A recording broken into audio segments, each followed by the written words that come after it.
മർക്കോസ് എഴുതിയ സുവിശേഷം 8-ാം അധ്യായം 24-ാം വാക്യം.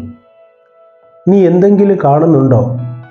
നോക്കിയിട്ട് അവൻ പറഞ്ഞു, ഞാൻ മനുഷ്യരെ കാണുന്നുണ്ട്, അവർ മരങ്ങളെപ്പോലിരിക്കുന്നു. ചിലർക്ക് കാഴ്ചയുണ്ട്, എന്നാൽ കാഴ്ചപ്പാടില്ല. ക്രിസ്തു നമ്മെ വിളിക്കുന്നത് കാഴ്ചയിലെ അപാകത മാറ്റിത്തരാൻ വേണ്ടിയാണ്. കാരണം സഹോദരനെ മരമായി കാണുന്നു. മരത്തിൻ്റെയും മനുഷ്യൻ്റെയും പ്രത്യേകത നമ്മെ പഠിപ്പിക്കുന്ന ക്രിസ്തു. മനുഷ്യനൊരു ശരീരമുണ്ട്, ഒരു ആത്മാവുണ്ട്, ഒരു മനസ്സുണ്ട്. മരത്തിനൊരു ശരീരമുണ്ട്, ആത്മാവും മനസ്സും ഇല്ല. സുഖം പ്രാപിച്ചവൻ സൂക്ഷിച്ചു നോക്കിയപ്പോൾ ഒരു കാര്യം ഉറപ്പായി: മനുഷ്യരെല്ലാം മരങ്ങളെപ്പോലിരിക്കുന്നു. കർത്താവ് അവനെ വിളിച്ച് കണ്ണുകളിൽ കൈകൾ വച്ചു കാഴ്ച തിരിച്ചു കിട്ടി.